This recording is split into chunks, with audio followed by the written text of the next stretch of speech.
Have you ever felt unprepared for what life after 80 really brings? It's more than just stiff joints or slower mornings. There are deeper, often unexpected changes that unfold at this stage of life, ones that rarely get talked about until you're already living them. Sometimes they arrive subtly, other times they hit like a wave. But if you're not ready for them, they can catch you off guard and leave you asking, what just happened? In this video, we're going to talk about 5 shocking realities people often face after turning 80. These are not just facts about aging, but things that change how you're seen, how you feel, and how you move through the world. Some of them are hard to swallow, but all of them are important to understand because being aware gives you the power to face them with strength and dignity. Stay with us until the end, because we're not just going to open your eyes. We're going to show you how these truths, while uncomfortable at times, can actually help you live with more clarity, confidence, and peace. Let's get started. Number 1. People stop asking for your opinion, even when you've lived through more than they have. One of the hardest truths that hits many people after 80 is this quiet shift. You go from being the person others seek out for advice to someone they politely nod at and then ignore. You could have lived through wars, raised families, run businesses, fixed broken homes with your bare hands, but the moment your hair turns white and your steps slow down, people start assuming your insight has expired. It's not that they mean harm. Often, they don't even realize they're doing it. You'll notice it in the way conversations change. Younger folks might smile and nod when you speak, but they're already formulating their next sentence. You give a suggestion, and it's quickly dismissed, not with rudeness, but with that subtle tone that says, "That's not how we do things anymore." It's frustrating, not because you want to control anything, but because you know how much trial and error got you here. This shift can hit especially hard in families. A son who used to ask for your opinion before making big decisions might now just inform you afterward. A daughter-in-law might ask how you're feeling but never ask how you see things. You go from contributor to observer in your own family. What's behind it?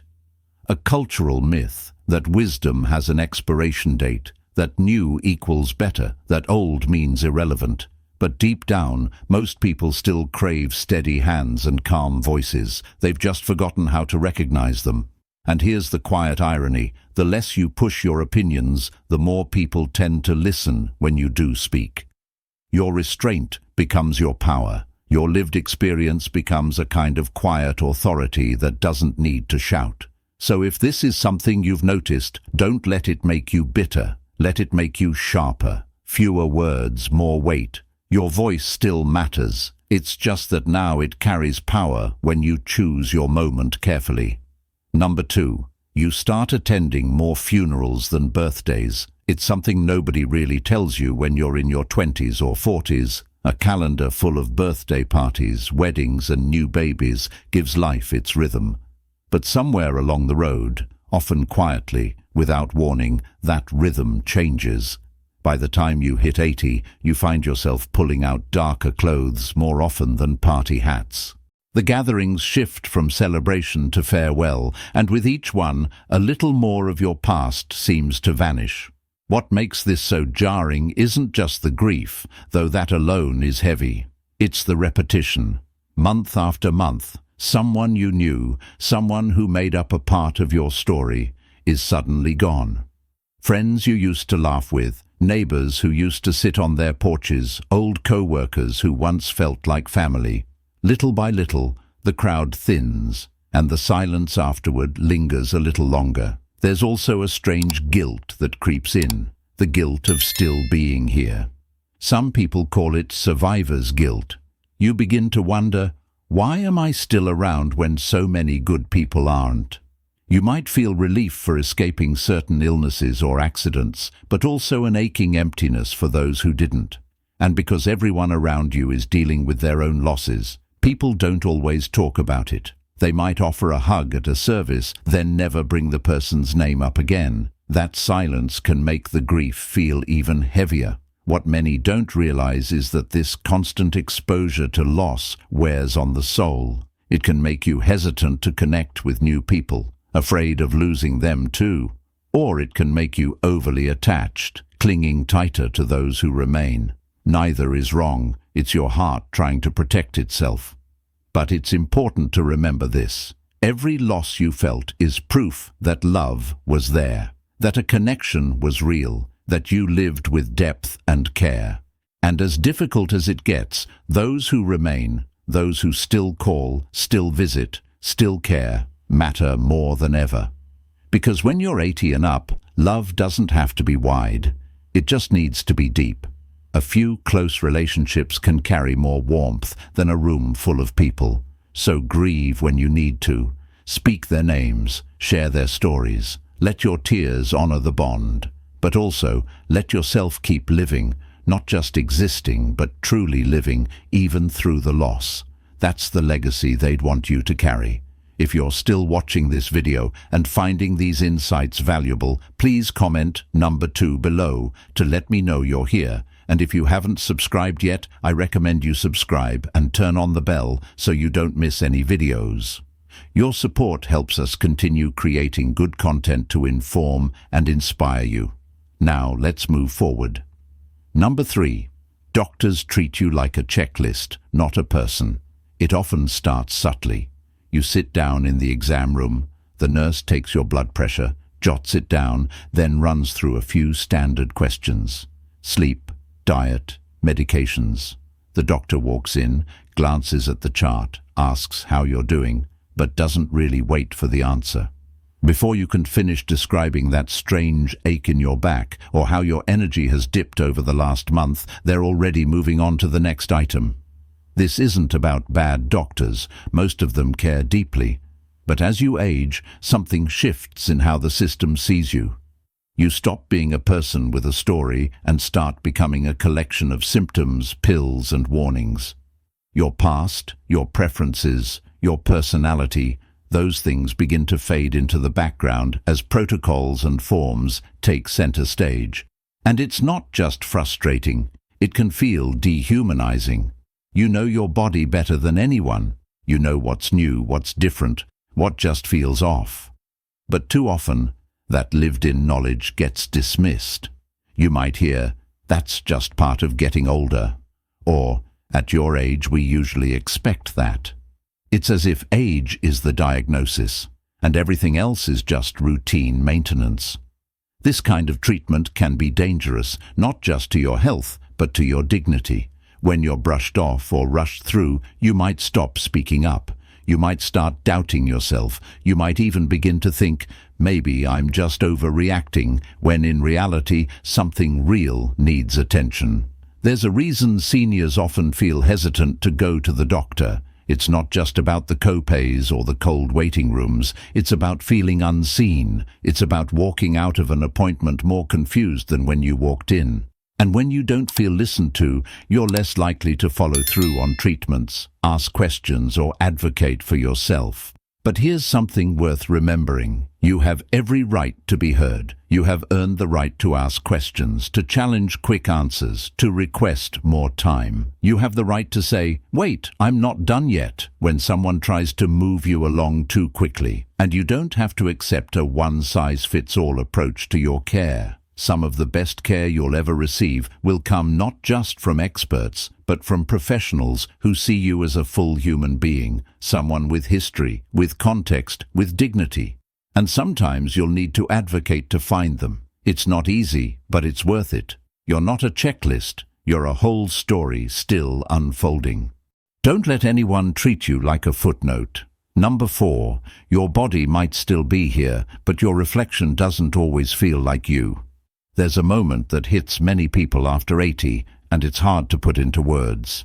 You walk past a mirror or catch your reflection in a shop window, and for a second, just a second, you wonder who that is. The man or woman staring back at you has your eyes, your frame, your familiar posture, but something feels unfamiliar. Then you realize, no, that's you, but it doesn't always feel like you. This disconnection can be one of the most startling and emotional realities of aging. You still feel sharp inside. You still remember how it felt to run upstairs, to dance without effort, to stand tall without a second thought. But your skin tells a different story now. Your muscles, joints and hair have quietly gone through their own journey, often without asking your permission. And suddenly, there's a gap between how you feel and what you see. It's not vanity, it's identity. It's about reconciling the inner spark that hasn't changed with the outer shell that has. You still carry memories of being 30 or 50 or even 70, of how you looked and moved and felt. But now the physical reminders are softer, slower, less familiar. Even your smile, your hands, the way you sit, they've evolved, often without warning.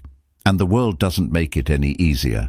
Ads, media, even well-meaning compliments can make you feel like youth is the only version of beauty worth celebrating, as if once your skin wrinkles or your hair fades, your presence somehow fades too.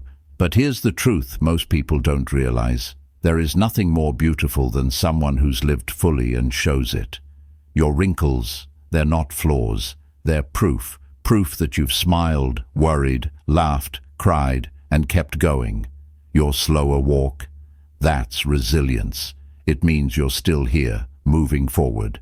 And your reflection, no matter how different it seems now, is still you, wiser, more layered. Sometimes the hardest part is adjusting your own expectations. Letting go of the younger version of yourself doesn't mean losing who you are. It means making space to honor every version you've been and giving credit to the version you are now. You're not fading, you're evolving. You're carrying stories no one else can tell. And the reflection you see, it's not a stranger. It's someone who has lived through decades and still shows up with courage and grace. If you're still watching this video and finding these insights valuable, please comment number 4 below to let me know you're here. And if you haven't subscribed yet, I recommend you subscribe and turn on the bell so you don't miss any videos. Your support helps us continue creating good content to inform and inspire you. Now let's move forward. Number 5. The world around you moves too fast and you're expected to keep up or be left behind. There comes a point where the pace of the world starts to outstrip your own. Not just physically, but mentally, emotionally, culturally. After 80, it's not uncommon to feel like the world you once knew has morphed into something unrecognizable almost overnight. And the hardest part? Everyone else seems to expect you to just adapt without pause. It shows up in everyday moments. You go to pay for groceries and find yourself facing a self-checkout machine with flashing buttons and no clear instructions. You try to make a doctor's appointment, but now it's all online portals and long menus with robotic voices. You receive an invitation to a family event, but it's through a text group you weren't even added to. Life has sped up, and somewhere along the line, it stopped waiting for you. This feeling of being left behind can create an invisible kind of isolation, not because people don't care, but because they assume you're keeping up. Or worse, they don't notice that you're struggling. What used to be a simple phone call now requires remembering passwords, navigating apps, and scrolling through menus that were clearly designed by people under 40. Even conversations can feel foreign, full of slang, memes, and references that don't connect. It's not about being out of touch. It's about being overwhelmed by constant change that you never asked for and didn't grow up with. You've adapted your whole life through wars, recessions, cultural revolutions. But after a certain point, when every update comes with a learning curve, the energy to keep learning starts to wear thin. And yet, you're still expected to perform, to stay reachable, to be with it. If you express frustration, you're labeled as resistant or set in your ways. If you ask for help, people get impatient or say, "It's easy, just tap here." The pace doesn't slow, it assumes you'll speed up.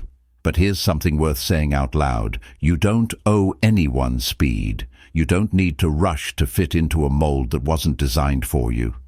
There's nothing wrong with choosing slowness, with wanting clarity over convenience, conversation over clicks. In fact, the wisdom and presence you bring into the room often offer more value than the latest app ever could. Instead of fighting the current, you can choose where to step in and where to step back. You can ask for help without apology. You can set boundaries around the pace that works for you.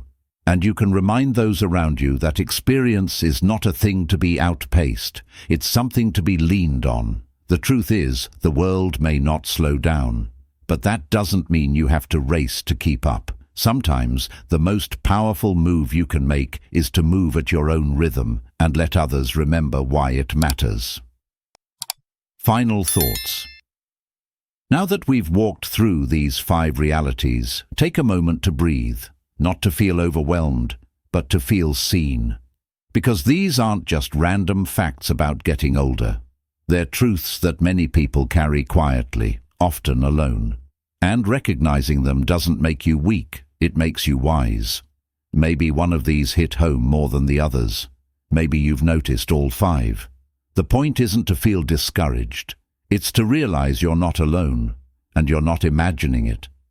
These shifts are real, and facing them with honesty is one of the strongest things you can do. You've lived through more than most people can imagine. You've adapted, endured, laughed, grieved, and loved your way through decades. Just because the world isn't always built to honor that doesn't mean your value has faded. In fact, it's the opposite.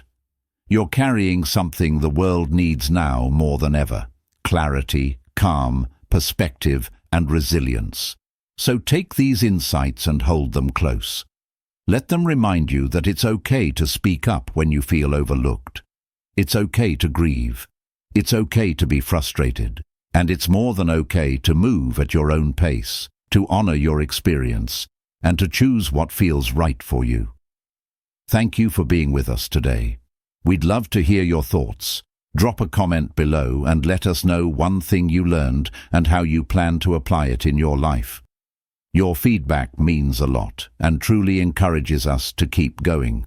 If you found this video helpful, don't forget to like, subscribe, and share it with others. Your support helps us continue creating meaningful and inspiring content